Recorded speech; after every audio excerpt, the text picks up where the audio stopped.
บปริญญาจากมหาลัยบ่เคยเปลี่ยนใจลืมไหลทองนาน้องเรียนภาษา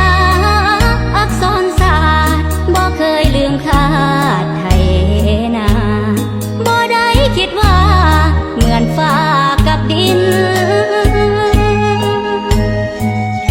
เถิงนั่งรถเก๋ง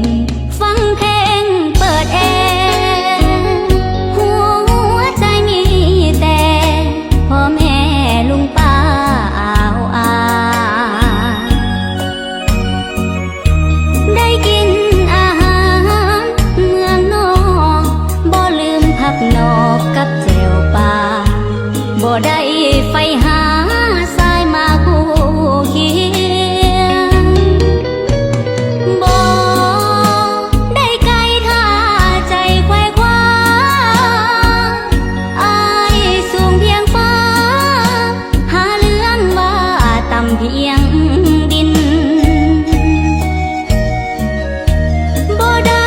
อยู่อย่างคนจนสาวหลายคนฝันไฟทวิน